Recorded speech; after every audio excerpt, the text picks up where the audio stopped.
Hello, and welcome back to Talk with Ada podcast. I'm your host, Adeze, and I'm so happy you have chosen to spend this time with me. Today, we are diving into a quality that can truly transform our relationships and our inner peace, being gracious.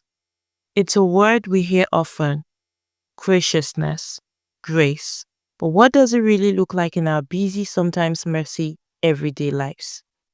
Is it just about saying thank you? Or is there a deeper meaning?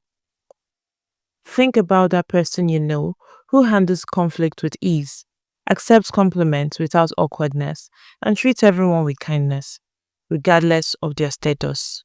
That, my friend, is the portrait of a gracious person. So, stick with me today as we explore what it means to cultivate a truly gracious spirit. Let's start with a foundational question. What is graciousness? It's more than just good manners. True graciousness is an inward disposition that is expressed outwardly through courtesy, generosity of spirit, and humility. It is kindness, especially under pressure.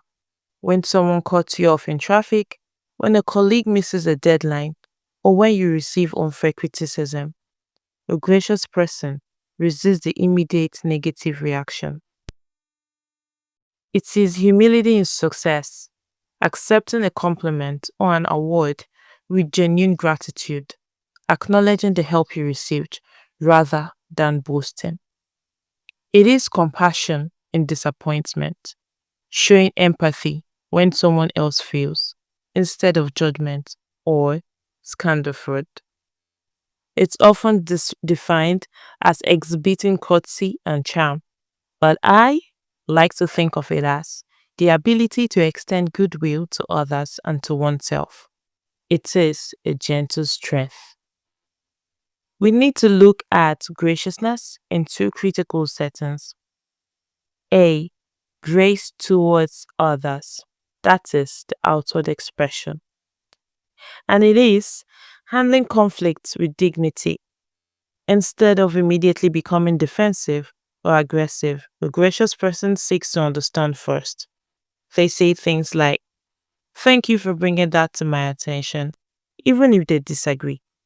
They focus on solving the problem, not winning the argument. It is giving and receiving. Graciousness allows you to give generously without expecting anything in return.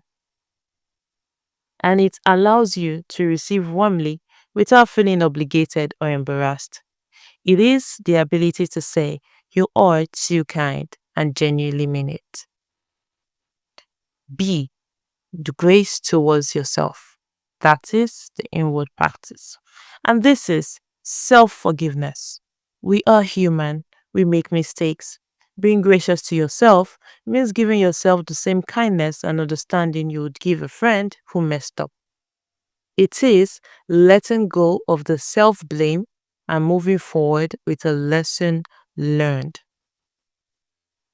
It is also accepting imperfection. And this means acknowledging your flaws without letting them define you.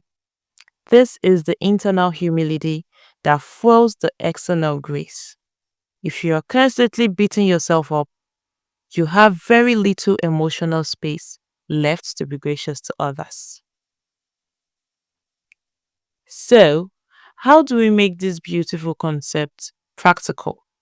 Here are three challenges for you, my friend, this week. 1. The pause of politeness. Before you send that angry text, before you fire back a defensive comment, pause for 3 seconds. In that pause, choose the most polite, calm, and understanding response you can muster. That pause is where grace lives. 2. Practice active listening. Put your phone down, look the person in the eye. When they are finished speaking, reflect on what they said. Graciousness communicates, "I value you and your words." Simply put, it truly listens. 3.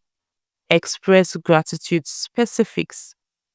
Instead of just saying, "Thanks for the help," try saying, "Thank you for staying late to help me finish that report. It took a huge weight off my shoulders, and I truly appreciate your dedication." Specific gratitude is powerful. It acknowledges the effort, not just the result. Being gracious is not about being passive or weak.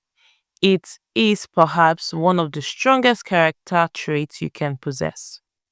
It is a choice to elevate the conversation, to extend goodwill, and to react with calm dignity rather than emotional impulse. The beautiful thing about grace is that it's infectious. When you lead with grace, you often inspire the same in others. You don't lose anything to be kind, but you gain everything: respect, peace, and stronger connections.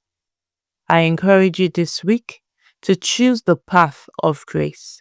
It may feel unfamiliar at first, but I promise it will feel right. Thank you so much for tuning in to Talk with Other podcast. If this podcast episode resonated with you, please share it with a friend who might need a little grace today.